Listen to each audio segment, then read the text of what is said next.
Well, good morning, Woodhaven. If you're wondering who I am or are kind of thinking to yourselves, is that John up there? I know we're both short, so we do look kind of similar up here on stage. I think one of the reasons that he actually hired me was so that he had someone that would make him look a little bit taller. I only think he has like 2 inches, but he does have me beat. But I'm new here. I just started a few weeks ago, and my name's Josh Dupree, and I'm the Next Steps director, and I've kind of been in this journey through Exodus with you, where God is creating this new rhythm, this new way of life for the Israelites. God has plucked them out of 400 years of slavery, everything they have ever known in Egypt, and God has told them he's going to establish a new kingdom, a new way of life, one that is not focused on wealth and production, but one that is focused on God's holiness, God's presence, and God's unconditional love. And guess what, Israel? You are going to be the nation that I'm going to use to make it happen. It's a radical identity shift they are experiencing. They have gone from a slave whose only value came from what they could produce to now being the chosen people of the God of the universe. It sounds exciting, but also a little terrifying at the same time. Anytime there are big changes in our own lives, it can be disorienting in a way, scary, and we kind of go through this time of having to figure out this new way of life. The Israelites have been formed and molded by Pharaoh's way of life for 400 years, and now God is completely uprooting them, and there are going to be a lot of new rhythms and practices they have to learn. We all experience the moments in life where life changes, and we go through this period of reshaping our identity, establishing new rhythms, and learning how to operate in our changed environment. Now, I've been made fun of most of my life for this, so I'm just going to get it out of the way on my first sermon. But I have a crippling fear of babies. Yeah, you heard that right. I was both terrified and excited when my daughter Charlie was about to arrive. But I knew nothing about babies. I had never held one. Charlie is still the only baby I've ever held in my life. I'd never fed one or even came close to a diaper. I ran away from those things. And despite my 9 months of trying to convince my wife Chelsea to allow me to forego the diaper changing duties, I was not successful in my negotiations. I wasn't good at that at all. So the first day Charlie was born, Chelsea was recovering in the hospital bed, and suddenly it was up to me to change Charlie's first diaper. Now, I'd practiced on a doll before, but this was the big leagues. And I struck out in an embarrassing way. I could probably play for the Tigers this year because that's all they seem to do. But everything that could have gone wrong absolutely did. I took the diaper off, and I began walking across the room to the trash can because I wanted to get rid of that thing immediately. And then Chelsea quickly alerted me that leaving the baby unattended, covered in what they just made, was not ideal and also not very safe as well. So, also, if you haven't had a kid, the first one is by far the worst. And so while I'm slowly making some progress trying to wipe off this tar-like substance, Charlie went again. And I didn't know that you were supposed to put a clean diaper under a baby when you change them. So everything went all over Charlie, it went all over blanket, and my immediate reaction was just like, I picked her up, which was an absolutely horrible idea because now it's all over me. And Charlie is screaming at the top of her lungs. She's crying. And when you're in a nervous or a stressful situation, extra noise never helps. And so I kind of thought to myself, well, at least it's only Chelsea laughing at me and watching me make a fool of myself. But then suddenly the nurse walked in. And I was like, yes, she's going to help. See, nurses are heroes. So I thought she was going to save the day. But she just looked at me, she giggled a little bit, handed me a fresh blanket, and then she left me to figure it out on my own.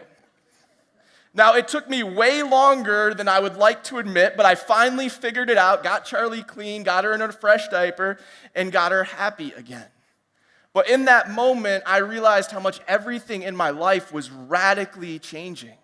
My identity had shifted, and along with learning how to change diapers, there were going to be a lot of new things and new challenges we as a family were going to have to figure out. And we knew we were going to make a lot of mistakes along the way. Our story, our rhythm, our rule of life had changed. And that's both exciting and terrifying at the same time. Now, Israel's not having a new baby, but in a way, they are being reborn and reformed. And they're scared to take that on. They often ask, leading up to these instructions that we've been learning about the last few weeks, to go back to the way things were, to go back to Egypt. And I think we all can relate to that. At times in our lives, we run away from fears and changes, and we want to go back to the way things used to be. Now, changing a diaper is not a huge fear to beat, but I think many of us struggle with confronting deeper fears or changes in our lives. Whether that's kind of the fear of the unknown, the fear of leaving our comfort zone, the fear of failure, the fear of not being liked or fitting in, the fear of what's next in life, whether that's graduation or retirement, the fear of public speaking. That's actually my biggest fear. But sometimes we run away from our fears rather than try and figure out how God is meeting us in them and how this new journey that God could be calling us on might be the best thing that has ever happened to us. And this is where the Israelites kind of find themselves, this identity crisis of the last 400 years being influenced, molded, and shaped by the culture of Egypt and who they were as enslaved people under Pharaoh's rule to who they are now becoming in God's newly established nation. And as God is kind of peeling back their past and reshaping his people, God is walking alongside them, providing them guidance in these instructions. Now, over the last few weeks, as John has gone into how detailed and organized those were, at times I found myself thinking to myself, what are the Israelites thinking as Moses is explaining these? Like, God, why couldn't you just give them some simple IKEA-like instructions? Like, give me an Allen wrench and pictures, and I am good. Unless it's a crib. Those are super hard to build. But the ark, the tabernacle, and the priest's clothing are all highlighting the holiness, the divine, the power, the love of God, and God's desire to be present among his people. But I also believe that it was a way that God could connect with the Israelites and their old way of life. Sometimes when everything is changing and our identity is shifting, it can be helpful to have reminders that we understand, that we relate to, and that we're familiar with. The Israelites' old way of life under Pharaoh's rule was all about building and production. And if we're truly to understand what God is doing in Exodus 25 through 31, as he establishes this new rule of life, this new rhythm for the Israelites, I think we must understand the way of life they were living under Pharaoh and how they viewed their identity and how they viewed their work before everything shifted. Exodus 1:11 through 14 says, "So the Egyptians put slave masters over the Israelites to oppress them with forced labor. And they built Pithom and Ramses as store cities for Pharaoh. But the more they were oppressed, the more they multiplied and spread. So the Egyptians came to dread the Israelites and worked them ruthlessly. They made their lives bitter with harsh labor in brick and mortar and with all kinds of work in the fields. In all their harsh labor, the Egyptians worked them ruthlessly." There's this whole story in Exodus 5 that talks about the quotas of bricks the Israelites had to meet. And if they didn't fulfill it, they would be beaten or even put to death.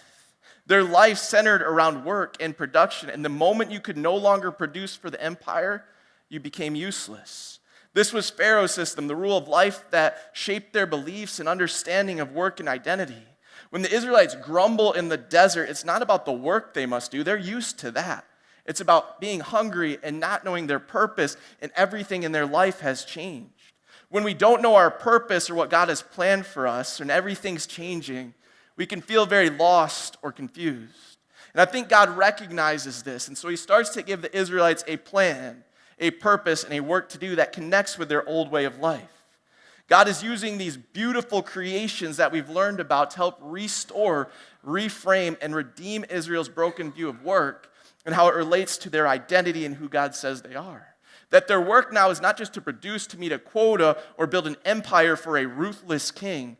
Their work is now what enables them to truly connect with the holiness and the presence of God. That God is using the strengths they developed in Egypt to give them a new purpose and to use what they build to tell a story of an ever-loving, present God that desires to dwell with his people. It's a huge shift going from working to only meet the desires of a ruthless king in a system of oppression to having a dignity and restorative purpose behind your work that enables people to connect with the presence of God. That's a work that can be fulfilling. That's a work they can love. If you actually look at the Hebrew word behind work, it's the same as the word worship. That their work is now becoming a form of worship that they get to use to connect with their God. And while God's purpose behind the ark, the tabernacle, and priestly garments is vastly different, these concepts weren't actually foreign to the Israelites. They're very similar to many of the practices the Israelites had been used to seeing in Egypt for 400 years. The ark is kind of linked to the sarcophagus in ancient Egypt. Both believed they were where the presence of the pharaoh or the gods located. They were very expensive, very, very golden. If we've learned anything from John, there was a ton of gold that the Israelites used. The tabernacle is similar to the temple system, where you go to meet with the gods and only a select people are allowed in. The priestly garments in the priest system were almost identically similar, as the priests worked to be intermediaries or mediators between the people and the gods. So God can relate to the Israelites, but he's also showing him that he is vastly different than all of the other gods in the entire universe. And as they are wrapping up these projects, God gives them a final instruction that starts to go in a new direction than all of the others leading up to it. And this shift highlights how radically different and loving God's new way of life is from Pharaoh's system. So if you have your Bibles or your phones or however you engage God's word, will you open with me to Exodus 31, 12 through 17. And if you have been with us in this series for the last 3 weeks, you would have noticed that everything has dealt with physical or tangible structures and items. But here, God kind of starts to introduce much more of a habit or a rhythm that the Israelites are going to build into their lives. Then the Lord said to Moses, "Say to the Israelites, you must observe my Sabbaths." Again, this is not a one-time thing. This is not a one-time command. This is a repetitive rhythm that they're called to live into. "This will be a sign between me and you for generations to come, so that you may know that I am the Lord who makes you holy." Again, a really important line. They were slaves who had no value. And now God is telling them, I make you holy. Big identity shift. Not valuable to now you are holy and set apart because of what God has done for you. Observe the Sabbath. And if you are new to the scriptures and have never heard the word Sabbath before, and that's foreign, Sabbath in Hebrew is the word Shabbat. And it can mean to cease, to stop, to delight, to worship, and to rest so that you can be healed and restored. That's kind of the meaning of this word Sabbath. So observe the Sabbath because it is holy to you. Anyone who desecrates it is to be put to death. Those who do any work on that day must be cut off from their people. For 6 days work is to be done, but the seventh day is a day of Sabbath rest, holy to the Lord. Whoever does any work on the Sabbath day is to be put to death. The Israelites are to observe the Sabbath, celebrating it for generations to come as a lasting covenant. It will be a sign between me and the Israelites forever, for in 6 days the Lord made the heavens and the earth, and on the seventh day he rested and was refreshed. Now this is a completely foreign concept to the Israelites. The word rest, or just taking a day to delight in the presence of God, would not have been in their vocabulary. As we talked about earlier, for 400 years, they had lived in a way of life that was all about production. And if they didn't produce, they would be put to death. Now they're being told by their God that if they don't rest, they will be put to death. It's a giant shift to go from if you don't work, you die, to if you don't rest, you die. And I get that sounds really, really harsh. But this is where the beauty of God's new way of life starts to come into focus. This is actually not the first time God has talked about Sabbath to the Israelites. It's the fourth time he has introduced this rhythm. So the question is, why does he include it here? What's the purpose behind it? I don't think God is actually trying to teach them Sabbath or explain what Sabbath means. That's in Exodus 16 and 20, and that could be a whole different sermon. If you guys want to read that tonight and talk about it next week, I'd love to do that. But everything leading up to this point has been about physical things and how they highlight the holiness of God. So the question becomes, how does this instruction fit in that now highlights the holiness of time fit in? And I think it's really important that it comes after all of the work that they have done. Because I believe that God is pointing out that this rhythm of rest is what holds everything together. That Sabbath is a holy rhythm that God is trying to establish, and if we can't get it right, if we can't figure that out, we will not be able to interact with the ark, the tabernacle, or the priests in the way that God intended. You see, biblical scholars will often talk about the principle of first use. That the first time a word is used in the scriptures is a definition of kind of what that word means and how it relates every other time it comes up in the story. And so if you look at the end of the command about Sabbath in Exodus 31, it actually makes a reference to the creation story, where God blesses something as holy for the very first time. If you go back to Genesis, there's this rhythm where God is creating. He makes light and saw that it was good. He makes vegetation and saw that it was good. He made water and land and saw that it was good. He made evening and morning and saw that it was good. Then he made the creatures of the land and the sea and saw that it was good. Then he made humankind and saw that it was very good. Kind of like the tabernacle, as you get further in, everything gets better. And then God rested and admired all of the work that he had done. And Genesis 2:3 says, "Then God blessed the seventh day and made it holy, because on it he rested from all of the work of creating that he had done." That the very first thing in the scriptures that God ever blessed as holy is not the physical creations, but rather a time to rest and delight. That the most valuable commodity in the world to our God is not something physical, but rather it's our time with him. And that's what sets God apart from all of the other gods, emperors, and ways of life in the universe. Because every other religion only focused on what you could produce to earn the God's favor. But God is showing that this rhythm of both creating and resting is paramount to us thriving in the world. That without this rhythm, it's going to be really hard for us to trust God and accept that our identity does not come from our accomplishments or what we produce, but rather we can cease, we can stop, we can delight, we can worship, and we can rest because our identity comes from a creator who loves us for who we are, not what we do. In the holy rhythm of life that God designed, we are not supposed to go, but rather God introduces a holy balance between work and rest. And as the Israelites step into this new journey, they have a choice. Are we going to trust that new rhythm? Are we going to trust that our identity doesn't come from what we produce and adopt this new rhythm of Sabbath? We're going to continue to try and figure everything out by ourselves.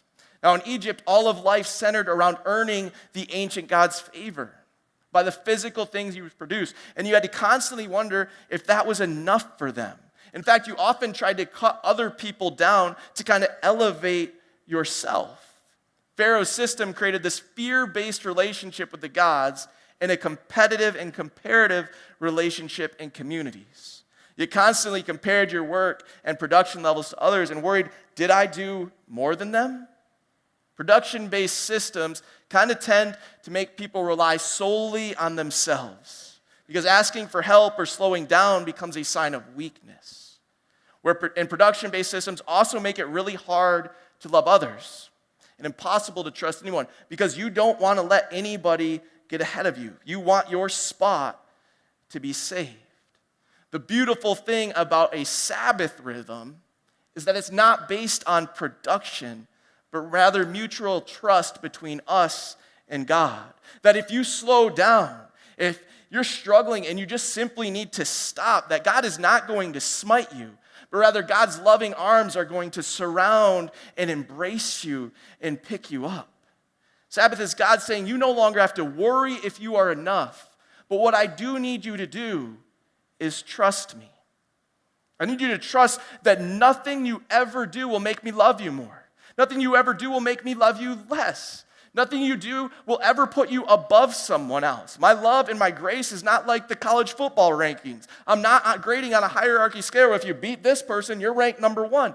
No, it is freely available to every single one of you, not based on anything that you have done, but everything that I have done to set you free.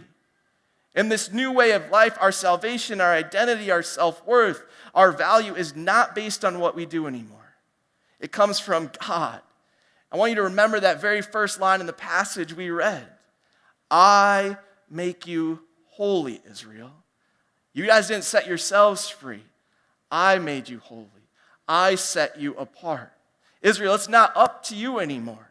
It's all about what I have done. Can you trust me that your life is no longer centered around a quota, but is now centered around a relationship of love, trust, and surrender? I think when we read these stories from the Old Testament, we believe they are ancient stories from the past that hold little relevance to our world today. But friends, I don't know about you, but if I actually look at my own life, I find myself living under Pharaoh's rhythm of life much more than God's holy rhythm of Sabbath.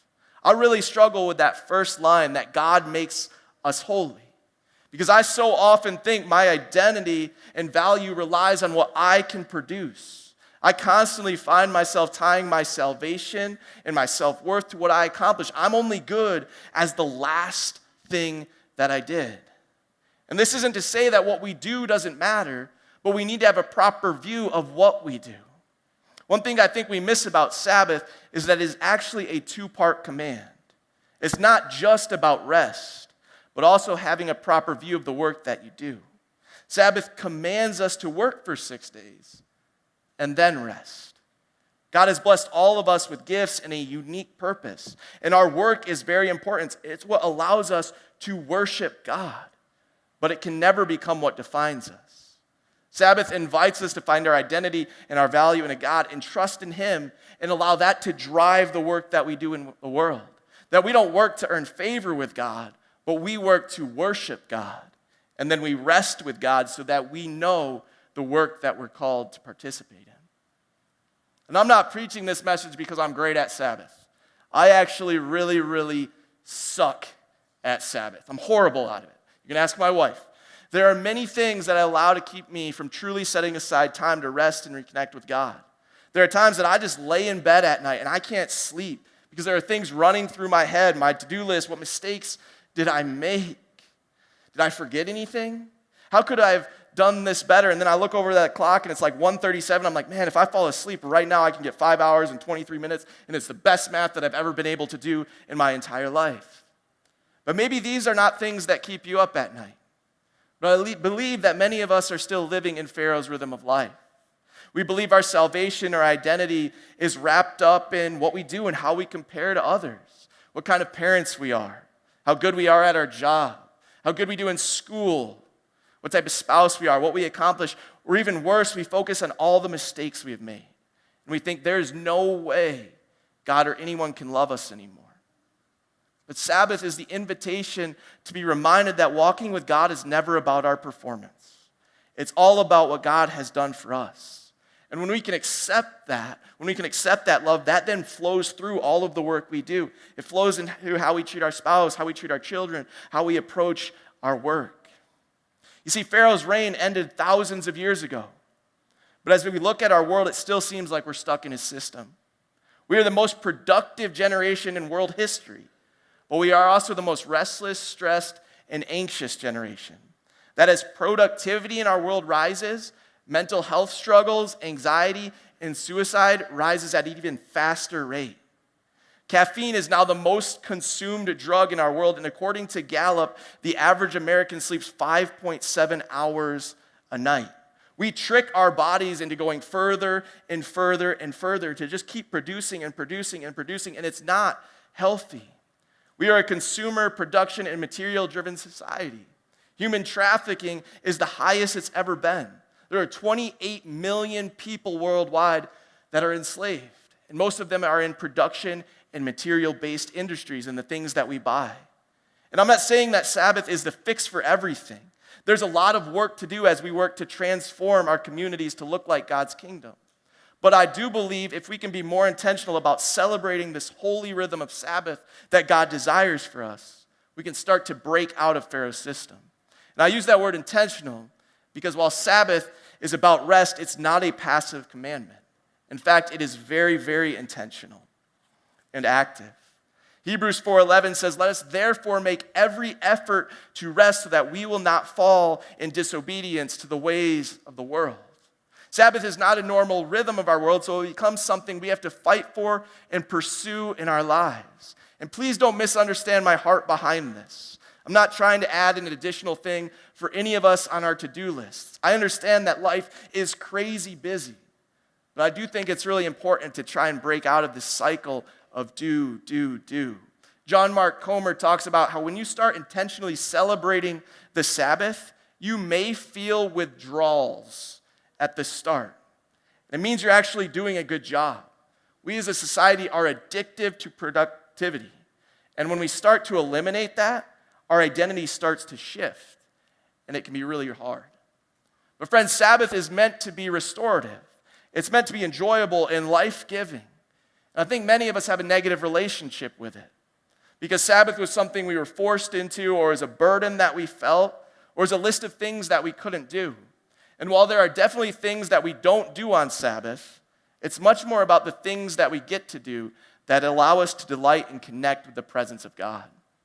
You see, there's this beautiful story about the origin of Central Park in Manhattan that I learned about from one of my mentors, Brad Gray, that I think perfectly illustrates this holy rhythm of Sabbath that God is calling to create in our lives. If any of you have ever been to New York or seen aerial photos of Manhattan, you will notice this massive park in the center of the city that is 848 acres. I can't even begin to list all that there is to do there. But it also seems so out of place in this concrete jungle where real estate is so incredibly valuable. A recent Bloomberg study estimated that the actual real estate value of Central Park, if it was to be developed, would be close to $2 trillion. Yet it is never touched.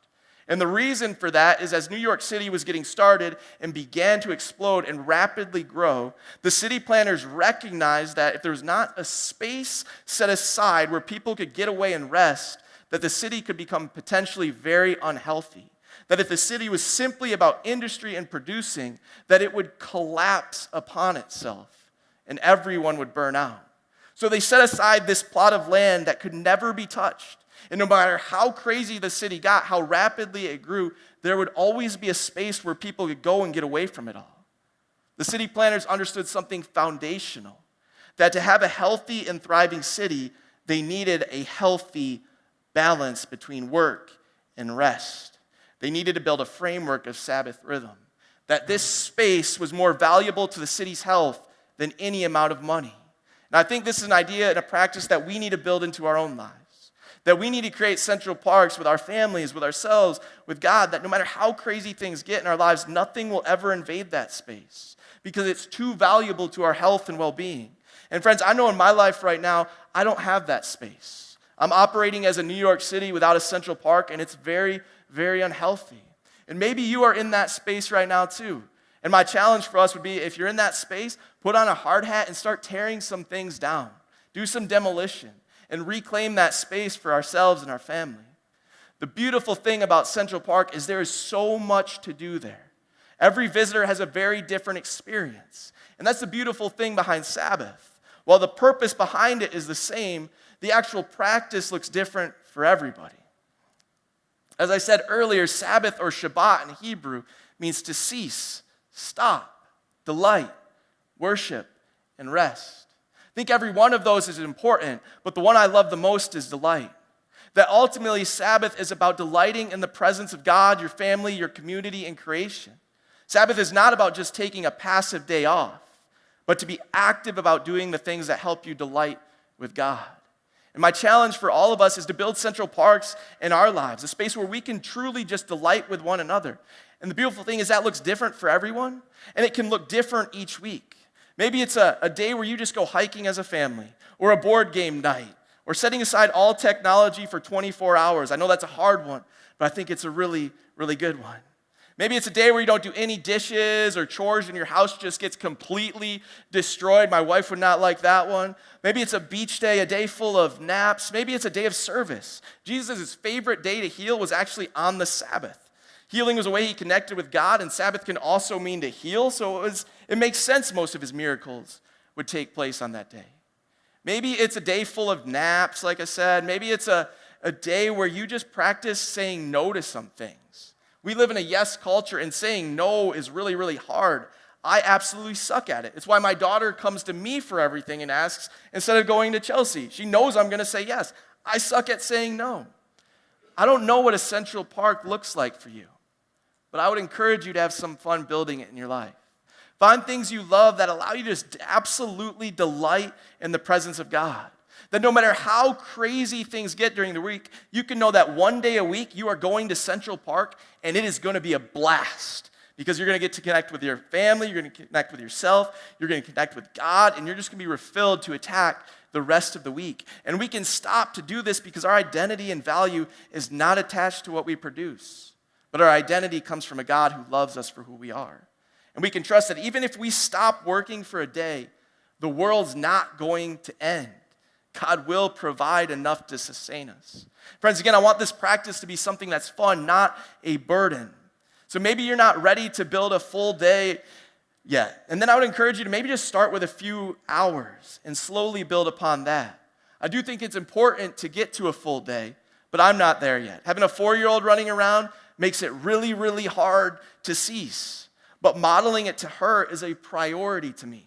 I want to model that it's a priority to be present with God and one another, that that's something we desire in our lives.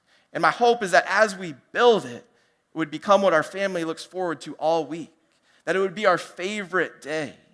Because friends, Sabbath is not a burden that we have to do, but a gift we get to celebrate. And I understand going against our culture and what has formed us for many years is hard.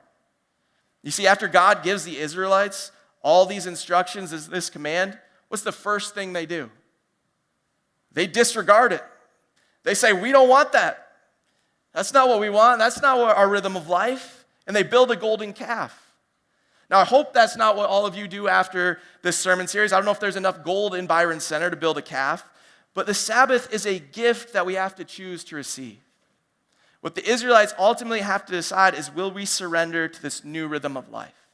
Now, I haven't been at Woodhaven for very long, but I've learned a few things. One, there are a ton of Rons. If I just guess the name Ron, I'm typically going to be right. Secondly, I'm very grateful that I get to be a part of this community. And third, there are a ton of people that love to fish. A few years ago, I heard this fishing story that I love. 4 friends went on a fishing trip up in northern Washington. They were having a great day. The fish were biting. The weather was absolutely beautiful. They'd already caught a lot, so they decided that they would take a swimming break. And as they were swimming, suddenly a current picked up and caught one of the friends off guard and quickly washed them downstream. 2 of the friends immediately looked at their other friend who was chilling on the shore, who used to be a Navy SEAL, and asked him to dive in to save their friend. They begged him to dive into the water immediately, but the Navy SEAL actually stayed on shore and patiently watched as his friend struggled in the water. He watched and followed along the shore closely, but did not jump in. The other friends who were in the water were frantically yelling and panicking. Why are you letting him drown? Why won't you save him? Then all of a sudden, the friend struggling in the water stopped moving and started to drown. In that moment, the former Navy SEAL dove in. He swam to his friend and he pulled him to shore safely. When they got to the shore, the other friends were relieved, but also furious. Why did you wait so long to save him? They asked, were you just trying to be dramatic? Were you trying to make us sweat? Were you trying to be funny? The SEAL responded, if I would have jumped in while he was struggling, it would have put us both in danger. But when he finally stopped trying to save himself, that's when I could bring him to safety. He had to stop so that he could be saved. Friends, when God gives us a Sabbath, it's an invitation to stop trying to save ourselves, to stop trying to keep our head above water by all that we do, but rather surrender to God and know that what Jesus has already done for us on the cross is what will ultimately save all of our lives. Friends, the rhythm of Sabbath is ultimately a question of, do we trust God? Do we surrender to his way of life? Will we stop trying to do it by ourselves and allow God to carry us to safety? Because until we figure that out, we won't be able to approach the ark, the tabernacle, and the priests in the way that God intended. Let's pray. Dear God, I thank you for this holy rhythm of life that you've called us to live. I thank you for the work that you've called us to do, that we get to worship you through it. God, I pray that we would stop trying to live into the ways of the world, but trust and surrender to your way of life. And know that our identity and our value comes from you. May we build our life upon your firm foundation. And may you help us figure out our callings in this world as you walk alongside us. God, we love you, and we thank you for loving us. Amen.